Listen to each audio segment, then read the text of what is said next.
बिस्मिल्लाहिर्रहमानिर्रहीम। अस्सलाम वालेकुम नाज़रीन, आप यूट्यूब चैनल देख रहे हैं। मैं इमरान खान हूँ। सबसे पहले आपको एक आज बड़ी अंदर की खबर बतानी है, क्योंकि मैंने कुछ चीज़ें पता करवाई थी अडियाला जेल से और मैंने कुछ चीज़ें आपके साथ शेयर भी की थी। वो सिलसिला वहाँ रुका नहीं है, अभी फर्दर कुछ डेवलपमेंट्स हैं, मैं आपको बाद में बताता हूँ। लेकिन सबसे पहले आप ये देखें कि इमरान खान साहब ने स्टेटमेंट क्या दिया।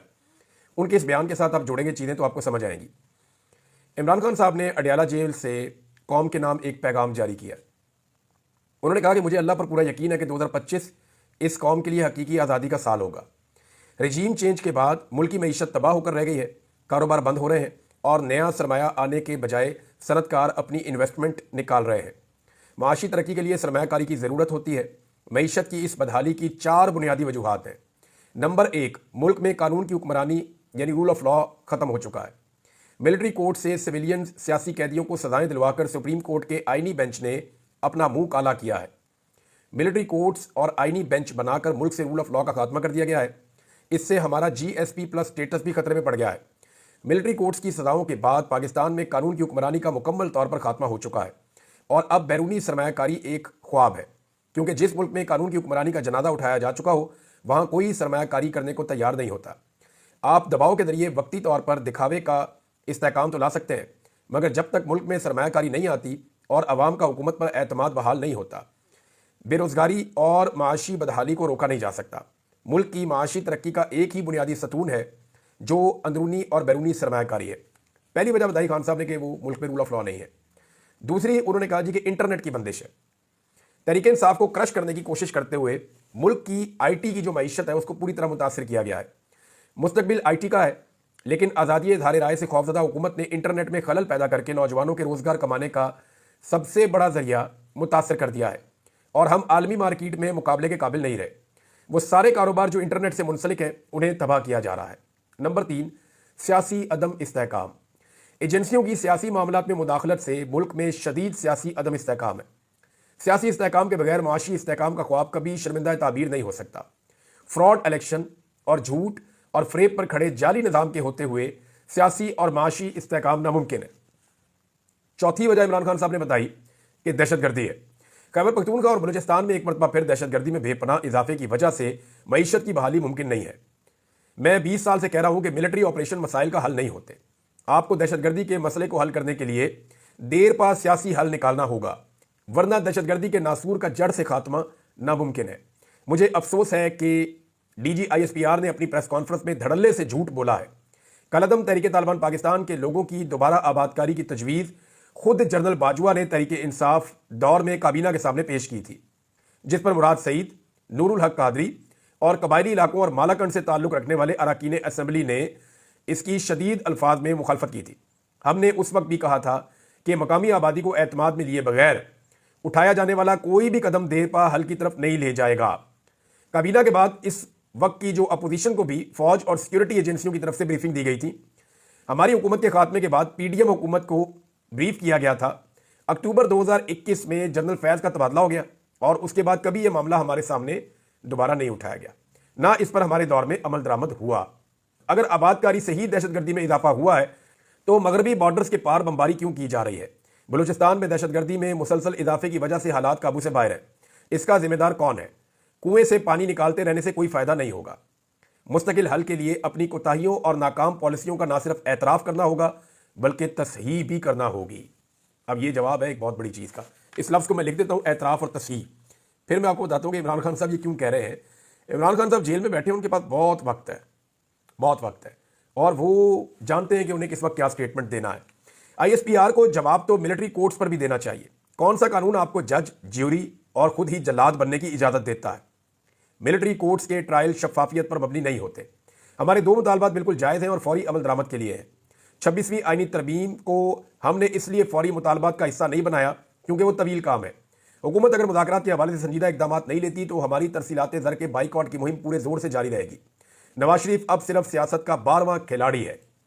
9 मई एक प्री प्लान ऑपरेशन था जिसकी वजह से तमाम मुकामात की CCTV फुटेज जानबूझकर गायब कर दी गई। मुझे 9 मई को कॉलर से पकड़कर, डंडे मारकर और घसीट कर इस्लामाबाद हाई कोर्ट से अगवा ही इसलिए किया गया था ताकि अवाम रद्द-ए-अमल दें। इस दिन भी हमारे 25 लोग शहीद, सैकड़ों जख्मी और 4 लोगों को अपाहिज किया गया था। हम पर भी जुल्म करके हमारे ही खिलाफ झूठे मुकदमात बना लिए गए। और 10,000 कारकुनान को जेलों में भर दिया गया, जिसके बाद लोगों पर तहरीक इंसाफ को छोड़ने के लिए दबाव डाला गया। और इसका मकसद सिर्फ और सिर्फ लंदन मुआहदे के तहत तहरीक इंसाफ को कुचलना था, क्योंकि जिन लोगों ने तहरीक इंसाफ छोड़ दी इन पर आपने मुकदमात का खात्मा कर दिया। इसलिए इस वाक़े पर शफाफ और आज़ाद जुडिशल कमीशन का क़याम बहुत अहम है। 9 मई के बाद 8 फरवरी भी हुआ, जिसमें कौम ने आपका बयानिया मुस्तरद कर दिया। 26 नवंबर को इस्लामाबाद में मासूम शहरियों का कत्लेआम किया गया और कई लोग अभी तक लापता हैं। ये लोग कबायली इलाकों से नहीं, इस्लामाबाद से गायब किए गए और हमें खदशा है कि इन्हें लाल मस्जिद ऑपरेशन की तरह गायब किया गया है। इसलिए आज़ाद जुडिशल कमीशन बहुत ज़रूरी है। अब आ जाइए उस लफ्ज़ की तरफ, एतराफ़ और तस्हीह। देखिए, इमरान खान साहब के लिए बहुत सारे ऐसे दानिश्वर हैं जो एस्टेब्लिशमेंट के करीब हैं, हमारे सहाफ़ी लोग, वो भी बहुत सारे ऐसे पॉलिटिशियन हैं जिनकी कमेटी निकल आई है, वो कभी इलेक्शन जीत ही नहीं सकते थे। यहाँ पे उन्हें इलेक्शन एस्टेब्लिशमेंट ने जितवा दिया है और उन्हें ये पता है कि आइंदा भी उन्होंने इलेक्शन नहीं जीतना। फार्म 47 की जाली पर्ची उनके हाथ में पकड़ा दी गई है और उन्हें काम पे लगा दिया, बेचारे काम पे लगे हुए हैं। मामला ये है कि वो सारे लोग क्या कहते हैं, वो बार बार ये कहते हैं कि इमरान खान 9 मई का एतराफ़ करें और माफ़ी मांगे। देखिए, एक तो इमरान खान साहब उस दिन गिरफ्तार थे और उन्होंने 9 मई की मजम्मत की थी जब वो हाई कोर्ट में आए थे, और वो तो अभी भी कहते हैं कि इसके ऊपर जुडिशल कमीशन बनाए, इसके ऊपर इंसाफ करें, जो जिम्मेदारान है उनको सजाएं दी जाए। वो इसको एक फॉल्स फ्लैग ऑपरेशन समझते हैं, आप समझते हैं कि नहीं, ये एक सोचा समझा मनसूबा था। तो फैसला कौन करेगा? आप दोनों फरीक तो नहीं कर सकते ना। फैसला करने के लिए कोई और अदालत होगी, फैसला करने के लिए कोई जुडिशल कमीशन बनेगा, तो तभी ये फैसला होगा, ऐसे तो ये फैसला नहीं होगा। अब इमरान खान साहब ने एतराफ़ और तस्हीह का जो लफ्ज़ इस्तेमाल किया दहशतगर्दी के वाक़यात और पॉलिसीज़ को लेके, तो फिर अब सवालात बहुत सारे जन्म लेते हैं। पाकिस्तान 2 लख्त हुआ, क्या आज तक पाकिस्तान के 2 टुकड़े होने के लिए जो लोग जिम्मेदार हैं उन्होंने कभी एतराफ़ जुर्म किया? क्या अभी तक उन्होंने कौम से माफ़ी मांगी? जो वो मुतालबा कर रहे हैं कि आप 9 मई की माफ़ी मांग लें। क्या सियाचिन का एक बड़ा हिस्सा इंडिया ने कंट्रोल कर लिया? वो चोटियां जो पाकिस्तान की कब्जे में थीं वो इंडिया के कब्जे में चली गई। क्या इसके ऊपर किसी ने आज तक माफ़ी मांगी या एतराफ़ किया? कारगिल के अंदर जो कुछ भी हुआ, हमारे बहुत सारे जवान जो है वो शहीद करवा दिए गए एक गलत एडवेंचर के नतीजे में। या तो फिर काम पूरा करते, अमेरिका से डर के वापस नहीं आते, लेकिन वापस आए, अपने जवान शहीद करवा दिए, उनको ओन भी नहीं कर रहे थे। हत्ता कि इंडिया से आने वाली रिपोर्ट्स बता रही है कि लाशें तक उठाई नहीं जा रही थी। तो अब सवाल यह पैदा होता है कि उसका किसी ने एतराफ़ किया? क्या उसके ऊपर किसी ने माफ़ी मांगी? आज तक जुल्फ़िकार अली भुट्टो का जो जुडिशल मर्डर किया गया उसका किसी ने एतराफ़ किया? उसके ऊपर किसी ने माफ़ी मांगी? पाकिस्तान के अंदर जो क्लाशनकोफ कल्चर लाया गया, यहाँ पे पूरी दुनिया से लोगों को इकट्ठा करके तरबियत देके उन्हें मुजाहिद बनाकर अफगानिस्तान के अंदर जंग लड़ी गई, जिसके नतीजे में पाकिस्तान में मंशियात और असलहे की भरमार हो गई। क्या उसके ऊपर आज तक किसी ने एतराफ़ करके माफ़ी मांगी? अगर आप 70 साल तारीख उठाएं तो कम से कम 70 आपको ऐसी बड़ी गलतियां मिलेंगी जो पाकिस्तान की मिलिट्री एस्टेब्लिशमेंट या एस्टेब्लिशमेंट ने की हैं, जिनके नतीजे में पाकिस्तान का ये हाल हो गया है। क्या किसी एक गलती के ऊपर आज तक किसी ने भी, 4 मार्शल लॉ लगे इस मुल्क में, किसी एक मार्शल लॉ के ऊपर भी माफ़ी मांगी या एतराफ़ जुर्म किया? नहीं किया। तो ये सिविलियन से क्यों कहा जाता है कि आप माफ़ी मांगे तो आपको माफ़ कर देंगे, जबकि वो कह रहे हैं जुर्म हमने किया भी नहीं है और तारीख के अंदर शायद इसका कुछ और लिखा जाए। तो इमरान खान साहब ने बड़ा सोच समझ के ये एतराफ़ और तस्हीह का लफ्ज़ जो है वो इस्तेमाल किया है। आने वाले दिनों में इसकी अगली एपिसोड आएगी तो आपको पता चल जाएगा। अब आ जाए आप इस बात पे जो खबर मैंने आपको देनी है। मैंने आपसे कहा था कि फॉर्च्यूनर गाड़ियां 2 दाखिल हुई हैं अडियाला जेल में, और उन गाड़ियों के अंदर जो लोग मौजूद थे वो बहुत सारे कागजात लेकर जेल के अंदर गए। वो किससे मिले, क्या हुआ, कुछ पता नहीं चला, लेकिन उनको जिस तरह का प्रोटोकॉल दिया गया ऐसा नॉर्मली एतवार वाले दिन होता नहीं है। और उन लोगों ने कुछ घंटे गुजारे जेल के अंदर, फिर वो निकले और उनके निकलने से पहले दरवाजे भी खुल चुके थे, रास्ते क्लियर हो चुके थे, और वो फिर गाड़ियां जो है फराटे भरती हुई स्पीड में वहां से निकल गई। ये एक दफ़ा नहीं हुआ, ये मल्टीपल टाइम हुआ है। ऐसा नहीं है, अगर किसी को लगता है कि निज़ाम इमरान खान की मिन्नतें नहीं कर रहा तो ये झूठ है। निज़ाम इमरान खान साहब को अंगेज भी कर रहा है, उनकी मिन्नतें भी कर रहा है। और एक तो मुज़ाकरात ये हो रहे हैं ना जो फेस पे हो रहे हैं, सामने आपको दिखाई देते हैं। पाकिस्तान तहरीक इंसाफ की क़यादत आपको बड़ी रिलैक्स नजर आती होगी। एक तरफ तो ये मुज़ाकरात हो रहे हैं जो सामने दिखाई दे रहे हैं, जहां पे मुज़ाकरात खेला जा रहा है कि जी अब 2 तारीख को बैठेंगे, अब फलां तारीख को बैठेंगे। वहां पे पाकिस्तान तहरीक इंसाफ को, क्योंकि हुकूमत को चाहिए फेस सेविंग, उन्होंने कहा जी तहरीरी तौर पे अपने मुतालबात आप ले आए। तो तहरीक इंसाफ ने समझदारी की कि बजाय इतने सारे मुतालबात लिखने के वही 2 चीज़ें लिखो जो इमरान खान ने मांगी हैं। उन्होंने कहा जी हमारे जो बेगुनाह कहती हैं उनको रिहा कर दिया जाए अंडर ट्रायल, जिनके ऊपर जुर्म साबित नहीं हुआ उनकी रिहाइयाँ होनी चाहिए। और नंबर 2, जुडिशल कमीशन बना दें 9 मई पे और 26 नवंबर पे, बात खत्म। तो ये मुतालबात ऐसे हैं जो अगर ये पेश करें तो इसको कोई एनआरओ नहीं कह सकता, डिमांड्स इनको कहा जा सकता है। यानी हुकूमत को लगता था कि इमरान खान की रिहाई मांगी जाएगी, इमरान खान साहब के हवाले से कोई रिलीफ मांगा जाएगा, क्योंकि वो हमेशा यही करते हैं ना, वो जब भी बैठते हैं वो कहते हैं नवाज शरीफ को जेल से बाहर निकाल दें, ये कर दें, हमारे केसेस खत्म कर दें, तो वो इस तरह डील करते हैं। लेकिन यहाँ पाकिस्तान तहरीक इंसाफ ने समझदारी का मुजाहरा किया कि वही 2 मुतालबात इमरान खान साहब की इंस्ट्रक्शन पे हुकूमत को तहरीरी तौर पर देने का फैसला किया, जो 2 मुतालबात इमरान खान साहब पहले ही पब्लिक कर चुके हैं। क्योंकि हुकूमत ये सोच रही थी कि इनके तहरीरी मुतालबात आएंगे, हम उनको पब्लिक करेंगे, जनाब ये देखें ये हमसे क्या मांग रहे हैं, हमारे पैरों में गिरे हुए हैं, तो हमारा एक बयानिया बन जाएगा। तो पीटीआई ने उनको बयानिया दिया नहीं है। तो एक्चुअली मुज़ाकरात एक और जगह पे भी हो रहे हैं। और यहां मैं आपको एक बात क्लियर कर दूं कि पाकिस्तान की जो एस्टेब्लिशमेंट है वो हर हाल में इमरान खान को रिहा करना चाहती है। और उन्होंने ये बात, जो इस वक्त हुकूमत है, हुकूमत क्या है बेचारी, रबर स्टैंप है, उन्होंने आगाह भी कर दिया है कि इमरान खान रिहा हो जाएगा। और ज़हनी तौर पे उन्हें तैयार रहने के लिए भी कहा है कि आप अपनी सियासत करें, वो अपनी सियासत करेगा। अब मसला सिर्फ ये है कि इमरान खान साहब को अपनी शराइत पे रिहा कैसे किया जाए। इमरान खान साहब को रिहा होने की जल्दी नहीं है, वो जेल में बैठे हुए हैं, उन्होंने इतनी सख्तियां बर्दाश्त की हैं, अब तो उस नौयत की सख्तियां भी नहीं है। अब अगर वो जेल के अंदर ये वक्त गुजार रहे हैं और उन्हें पता है कि एंगेजमेंट्स हो रही हैं, और इमरान खान साहब के एक दो लोग जो है वो इन एंगेजमेंट्स का हिस्सा भी हैं, और कुछ ऐसे लोग भी इन एंगेजमेंट्स के अंदर शामिल हैं जिनका सियासत से कोई ताल्लुक नहीं है, लिहाजा ये जो एंगेजमेंट्स हो रही है इनके नतीजे में इमरान खान साहब को पाकिस्तान की एस्टेब्लिशमेंट बाहर तो निकालना चाहती है, लेकिन वो जो इमरान खान साहब से मनवाना चाहती है वो इमरान खान साहब नहीं मान रहे। वो ये चाहते हैं कि खान साहब बाहर आ जाए लेकिन खामोश हो जाए। खान साहब ये कहते हैं कि मैंने ना तो हाउस अरेस्ट होना है, ना मैंने खामोश होने की गारंटी देनी है, मैंने अपना काम करना है, जो मेरा काम है वो मैं करता रहूंगा। तो खान साहब का काम क्या है, वो पॉलिटिशियन है, वो आगे पॉलिटिक्स करेंगे। ये जो जाली मैंडेट है इसके खिलाफ वो तहरीक चलाएंगे। और इमरान खान साहब के लिए सबसे बड़ा इस वक्त जो इशू है पाकिस्तान की एस्टेब्लिशमेंट के लिए वो ये है कि अगर इमरान खान साहब को बाहर निकाला और पाकिस्तान इकट्ठा हो गया तो ये इतनी बड़ी ताकत इमरान खान साहब के हाथ आएगी, क्योंकि वो सबसे पाकिस्तान की तारीख का सबसे बड़ा इस्तकबाल होगा। सबसे बड़ी गलती जो एस्टेब्लिशमेंट ने की ना, इमरान खान साहब को गिरफ्तार करने के बाद उन्हें नॉर्मल कैदियों की तरह नहीं रखा, उनके ऊपर जुल्म और जबर के पहाड़ तोड़े, उन्हें अभी तक सामने नहीं आने दिया, पब्लिक उनकी झलक नहीं देख पाई, कोई उनकी आवाज नहीं सुन पाया, उन्हें किसी पेशी के ऊपर नहीं लेकर आए। चीजें नॉर्मलाइज करने की बजाय इमरान खान साहब को बढ़ा बढ़ा के पहाड़ बना दिया और खुद छोटे हो गए। अब मसला यह है कि उस इमरान खान का सारा पाकिस्तान इंतजार कर रहा है, वो बाहर निकल गए और इतने ताकतवर हो गए तो चीजें उनकी मुट्ठी में आ जाएंगी। एस्टेब्लिशमेंट और एस्टेब्लिशमेंट के सारे चहीते वो इस बात को जानते हैं, अब छोड़ना मजबूरी है, ये छोड़ना तो पड़ेगा, क्योंकि जो बाइडेन का हाथ सर के ऊपर से उतर चुका है। जब तक जो बाइडेन का हाथ था तब तक जुल्म और जबर किया जा सकता था, अब पूरी दुनिया से आवाजें उठ रही हैं, तो अब कैसे जबरदस्ती अंदर रखा जा सकता है। अमेरिका में एक नई चीज हो रही है, ओवरसीज पाकिस्तानियों ने एक नया मनसूबा बनाया है और नए साल में उसका आगाज हो जाएगा। उन्हें इस बात की समझ आ गई है कि इमरान खान को अंदर रखना मुश्किल है। वो अमेरिका में एक नई चीज के ऊपर लॉबिंग कर रहे हैं ताकि ये जो रजीम चेंज ऑपरेशन है इनका सिलसिला पाकिस्तान में हमेशा के लिए बंद हो जाए। डोनाल्ड ट्रंप के ऊपर आलमी मामलात को लेकर पहले बहुत सारे इल्जाम लगाए गए थे। जो बाइडेन की जब इंतजामिया आई थी तो उन्होंने कहा कि डोनाल्ड ट्रंप ने रूस के साथ ये किया, चाइना के साथ ये किया, फलां मुल्क के साथ ये किया, गल्फ के साथ ये किया, तो इसकी पॉलिसीज गलत थी, तो ये गलत तरीके पे चल जाता था। तो इन्होंने डोनाल्ड ट्रंप को बहुत गंदा किया था। अब डोनाल्ड ट्रंप की बारी है कि वो बदला ले। पाकिस्तान के अंदर जो कुछ जो बाइडेन इंतजामिया ने किया या होने दिया उसके ऊपर एक इंक्वायरी पाकिस्तानी जो है वो इसके लिए अब लॉबिंग कर रहे हैं अमेरिका में।